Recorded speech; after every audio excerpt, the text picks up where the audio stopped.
জাহাঙ্গীরনগর বিশ্ববিদ্যালয় কেন্দ্রীয় শিক্ষার্থী সংসদ জাকসু নির্বাচনে ভিপি হিসেবে নির্বাচিত হয়েছেন স্বতন্ত্র প্রার্থী আব্দুর রশিদ জিতু ও জিএস পদে বিজয়ী হয়েছেন শিবির সমর্থিত প্যানেলের মাজহারুল ইসলাম। সেপ্টেম্বরের ১৩ তারিখ শনিবার দুপুর ১:২০টায় শেষ হয় ২১টি হল কেন্দ্রের ভোট গণনা কার্যক্রম। পরবর্তীতে আজ সন্ধ্যায় ফলাফল প্রকাশে দেখা যায় ভিপি পদে স্বতন্ত্র প্রার্থী আব্দুর রশিদ জিতুর সঙ্গে হাড্ডাহাড্ডি লড়াই হয়েছে শিবির সমর্থিত সমন্বিত শিক্ষার্থী জোটের প্রার্থী আরিফুল্লাহর। জিএস পদে বিজয়ী হয় ছাত্র শিবির সমর্থিত প্যানেলের প্রার্থী মাজহারুল ইসলাম। এজিএস পুরুষ হিসেবে নির্বাচিত হয়েছে শিবির সমর্থিত প্যানেলের ফেরদৌস আল হাসান ও এজিএস নারী হয়েছেন শিবির সমর্থিত প্যানেলের আয়েশা সিদ্দিকা মেঘলা।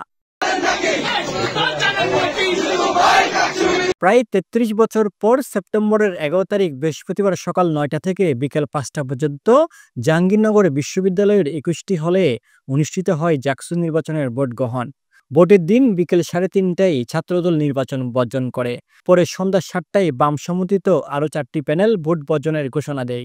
৮টি প্যানেলের মধ্যে ৫টি প্যানেলের ৬৮ জন প্রার্থী ভোট বর্জন করলেও বাকি ৩ প্যানেলের ১১১ জন প্রার্থী নির্বাচনে নানা অভিযোগের মধ্যেও শেষ পর্যন্ত ভোটে ছিল।